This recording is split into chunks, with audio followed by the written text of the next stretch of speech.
नमस्कार, मेरा नाम अभय कुमार और आप अब जनता बोलेगी न्यूज देख रहे हैं। अभी हम लोग बिहार के महाराजगंज में हैं और आपको बता दें कि एक नई पार्टी का गठन हो गया है और बिहार में कई सारी पार्टियां हो गई हैं। और आपको बता दें कि विधानसभा चुनाव सिर्फ 6 महीना है। हमारे साथ मदन शर्मा जी है। सबसे पहले सर बहुत बहुत स्वागत है आपका हमारे चैनल जी, धन्यवाद सर। 6 महीना मात्र बचा हुआ है और इतना कम समय में आपने एक पार्टी का गठन किया है और यह पार्टी मात्र 6 महीने में, सबसे पहले तो हम चाहेंगे कि मात्र 6 महीने में किस प्रकार से आप लोग काम करेंगे कि गांव-गांव गली-गली पहुंच जाएंगे इतने करोड़ की आबादी में। हमारे कार्यकर्ता वो पहुंच चुके हैं गांव-गांव, जिला-जिला लेवल पर गांव-गांव में पहुंच चुके हैं और अपने तरीके से वो काम कर रहे हैं। और जिस तरह का रिजल्ट आ रहा है उससे लगता है कि हम लोग सक्षम रहेंगे पूरे बिहार में। अच्छा, आपके मन में सर ख्याल कहाँ से आ गया? क्योंकि बहुत सारी पार्टियों का अगर रिकॉर्ड चेक किया जाएगा तो 1-2 सालों में बिहार में कई सारी पार्टियां बनकर तैयार हुई है। अभी एक IAS अफसर से, IPS अफसर से शिवदीप प्लांडे, उनका एक पार्टी बना, उसके बाद जन सुराज आया और भी कई सारी पार्टियां जिनका नाम लूँ तो शायद दिन कम पड़ जाएगा, इतनी सारी पार्टियां। उसी बीच आपकी पार्टी, आपके मन में ख्याल कैसे आया, कहाँ से आ गया कि आपने पार्टी का गठन कर दिया? जी, मैं ये कोरोना काल में हुई थी, उस समय मैं बाहर से अपना छुट्टी पर रहा था और उसी समय ये कोविड-19 जो है चालू हुआ था। और देखने के बाद जो परिस्थिति में जो जिस तरह से मेरे अंदर जो चोट लगी तो हमने डिसाइड किया कि हमें पैसा नहीं, हमें बिहार।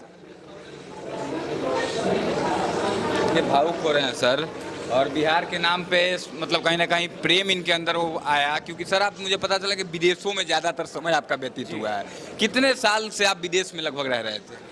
25-30 साल से हूँ मैं। 25-30 सालों से विदेश में रहे जी। विदेश में रहते हुए भी आपके लिए बिहार के प्रति इतना प्रेम कहाँ से आ गया? क्योंकि आप तो विदेशों में रहते थे, वहाँ का कल्चर अलग है, हमारे बिहार का कल्चर बिल्कुल अलग है वहाँ से। तो फिर बिहार के प्रति इतना प्रेम आखिर आपके लिए कैसे? क्या चुनाव में ही आकर के चुनाव लड़ने के लिए प्रेम आ गया या फिर चुनाव अलग है मैटर हो गया? बिहार के लिए आपके लिए प्रेम है रियल में, इसलिए आप यहाँ पे आ गए? जी, बिहार के लिए प्रेम है क्योंकि युवा बच्चे सब एक समान होते हैं, सभी परिवार के। यहाँ पर हर तरीके से बिहारियों को लताड़ा जाता है, कहीं भी अपना नाम बिहारी करके संबोधन नहीं करते हैं। तो इस तरह से देख करके मुझे भी तकलीफ होती है कि आखिर इतना पिछड़ा क्यों है।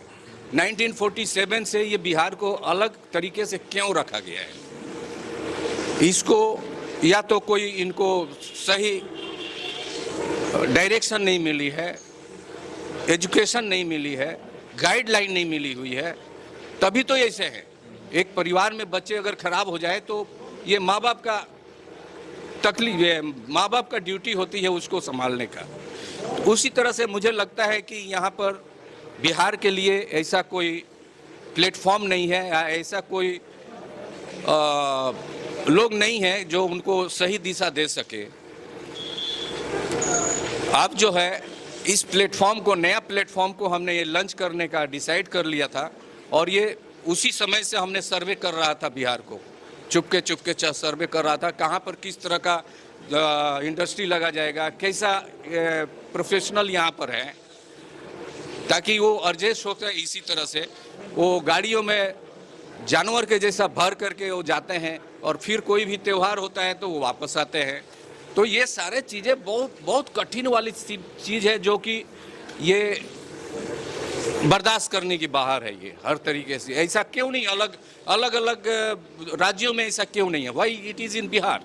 अच्छा सर, आप बात कर रहे हैं कि बिहार में इंडस्ट्री हम बैठाएंगे बिहार के बारे में, लेकिन प्रधानमंत्री मोदी जब आते हैं बिहार में तब कभी इंडस्ट्री की चर्चा नहीं करते हैं कोई भी। सिर्फ और सिर्फ यही कहते हैं कि हम ट्रेन एक और बढ़वा देते हैं ताकि लोगों को जाने में दिक्कत ना होगी। जो पद पर आ जाता है, कहीं भी बिहार से आकर चुनाव लड़ता है, लोग चुनाव जीतने के लिए बिहार की बात थोड़ा बहुत लोग कर देते हैं, लेकिन चुनाव जीतने के बाद वही मोदी जी 2014 में जब आए थे तब कह रहे थे कि इंडस्ट्री की बात होगी, चीनी मिल चालू करवाएंगे, लेकिन चुनाव जीतने के बाद वो इंडस्ट्री का बात नहीं करते हैं। बात करते हैं कि ट्रेन चालू करवा रहे हैं ताकि आप लोगों को दिक्कत ना हो, धक्का मुक्की करके ना जाना पड़े, जो कि आपने कहा कि धक्का मुक्की करके जाते हैं।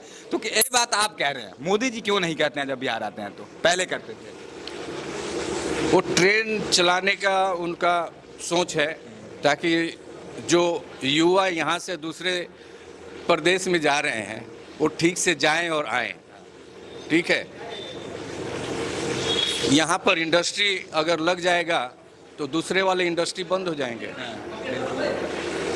तो ट्रेन का सुविधा रहेगी तो जाएंगे और आएंगे, और वो सिलसिला चलता रहेगा जो 1947 से चल रही है। कहीं ना कहीं आप इस बात को मानते हैं कि प्रधानमंत्री मोदी जो है गुजरात को लेकर के ज्यादा प्रेमी है, वो चाहते हैं कि हमारे जो बिहार के लोग मजदूर बन करके गुजरात में या फिर बाकी जगहों पर जाकर सिर्फ मजदूरी करते रहे, बिहार का विकास ज्यादा ना हो पाए, इस बात को आप मानते हैं? सोच गलत नहीं है, सब लोग अपने अपने राज्यों के लिए विकसित करने के सोच रखते हैं और रखना भी चाहिए, लेकिन प्रधानमंत्री तो देश के लिए होता है। अब उनका सोच अलग है, अपने वो सोच से अपने अलग से अच्छा, ये आपकी पार्टी का नाम बहुत अलग रखा गया है, मतलब कहने का अखंड भारत इंडस्ट्री आपने लगाया हुआ है, तो इस नाम के पीछे आखिर क्या राज है? ऐसा नाम आपने कैसे सोचा और इस नाम के पीछे राज क्या है? अखंड भारत इसलिए है कि जब से हम लोग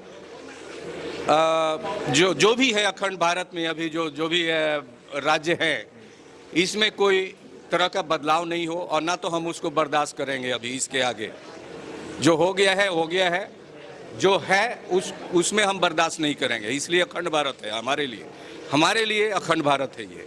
बाकी पार्टी बन गई है, चुनाव 6 महीने में आपकी पार्टी कितनी सीटों पर बिहार में चुनाव लड़ेगी? जैसा रिजल्ट आएगा वैसा हमारे कर्ता जैसे रिजल्ट देंगे, लेकिन जहाँ तक है कि सारे सीटों पर हम लड़ेंगे, सारे सीटों पर लड़ेंगे। अखंड भारत इंडस्ट्री प्रोफेशनल पार्टी के प्रदेश उपाध्यक्ष हैं मुन्ना यादव जी। सर, क्या कहेंगे, आपकी पार्टी का आज पार्टी कार्यालय का स्थापना हुआ, उद्घाटन हुआ है, क्या कहेंगे अपनी पार्टी को लेकर के? किस प्रकार से क्षेत्र में काम किया जाएगा कि आपकी पार्टी को लोग जाने? सबसे पहले जानना जरूरी है किसी को पहचानने के लिए, तो किस प्रकार से कार्य करेंगे आप लोग क्षेत्र में कि आपकी पार्टी को लोग जाने? सबसे पहले हमारी पार्टी का जो लक्ष्य है, पार्टी का लक्ष्य नाम में ही समाहित है। हम और की तरह नहीं करेंगे, हमारा लक्ष्य है कि सबको शिक्षा मिले, सबको रोजगार मिले। इसके लिए हमारी पार्टी हर जिला में एक कारखाना देगी,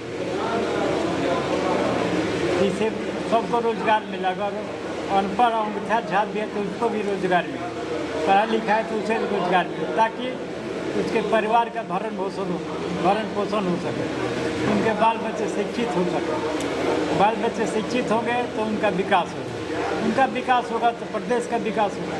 हमारी पार्टी का लक्ष्य यही है। अच्छा, आपके पार्टी के राष्ट्रीय अध्यक्ष मदन जी ने कहा कि हम लोग 243 सीटों पर पूरा चुनाव लड़ेंगे इस बार और जीत का दावा कर रहे हैं, तो आपकी पार्टी का उम्मीदवार बनने के लिए क्या क्या योग्यता होना चाहिए एक उम्मीदवार? हमारी पार्टी के उम्मीदवार होने के लिए मात्र एक योग्यता की जरूरत है, ताकि वो अपराधी ना हो,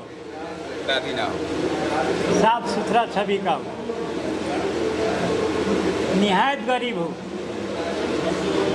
हमारी पार्टी अटैची दे करके टिकट नहीं देगी। अपराधी है, 50 रुपये मुकदमा है और मोटा अटैची उसके पास है, तो उसे टिकट हमारी पार्टी नहीं देगी। लेकिन सर, बिहार में अगर साफ छवि के लोग हैं वो राजनीति में आना नहीं चाहते हैं, और लोग भी जिसका साफ छवि है उनको वोट भी देना पसंद नहीं। जो प्रक्रिया है चुनाव का, लड़ाने का, राजनीति करने का, उससे बिल्कुल हमारी पार्टी अलग है। हमारी पार्टी के नाम से देख लीजिए, सारे सब अलग है। अपराधी छवि का ना हो, सामाजिक व्यक्ति हो, निहायत गरीब हो। गरीब कोई बीमारी नहीं है, बीमारी अपराध है। हम अपराध मुक्त बिहार देना चाहते हैं। और जो पलायन बेरोजगार है, बेरोजगारी है, पलायन है, आपसी वैमनस्य है, इसको हम दूर करना चाहते हैं। पार्टी का ये लक्ष्य। बाकी किस प्रकार से लोगों को आप लोग जोड़ेंगे? यहाँ पर लोग आना चाहेंगे, मिलेंगे, किस प्रकार से पार्टी कार्यालय जो है ये परमानेंट कार्यालय है, ये चुनावी कार्यालय नहीं। यहाँ एक संचालक रहेंगे जिनके द्वारा पार्टी कार्यालय का संचालन किया जाएगा। लोगों का आना जाना लगा रहेगा। ये आज से जो ओपन हो गया कार्यालय, ये बराबर के लिए चलता रहेगा। चुनाव आए जाए कोई फर्क नहीं पड़ता है। मतलब कोई भी आपकी पार्टी की सदस्यता लेना चाहता है तो यहाँ पर आवे, वो अगर उनका कोई समस्या हो तो उस समस्या को भी अपना रखें। पार्टी के अधिकारी उसको कोशिश करेंगे समस्या का समाधान करने का। और उन्हें वो अगर मेंबर बनना चाहते हैं तो यहाँ मेंबर स्लिप रहेगा, मेंबर बने। और बराबर अगर उनके परिवार में कोई सब्जी लाने वाला नहीं है तो भी हमारे लोग उसके सब्जी उनके घर तक पहुंचाएंगे। दवा का कोई किसी को जरूरत पड़ेगा, कोई परिवार में दवा लाने वाला नहीं है तो भी काम पार्टी करेगी। मतलब छोटी से छोटी समस्याओं का निदान यहाँ से होगा।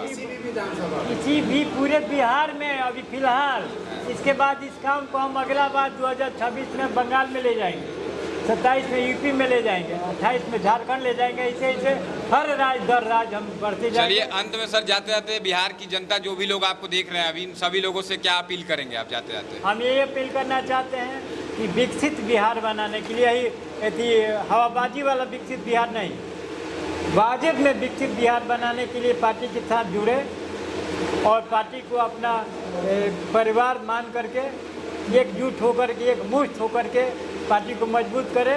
पार्टी आपके लिए हर वक्त हर समय खड़ी नजर आएगी। बहुत बहुत धन्यवाद सर, बहुत बहुत धन्यवाद सर।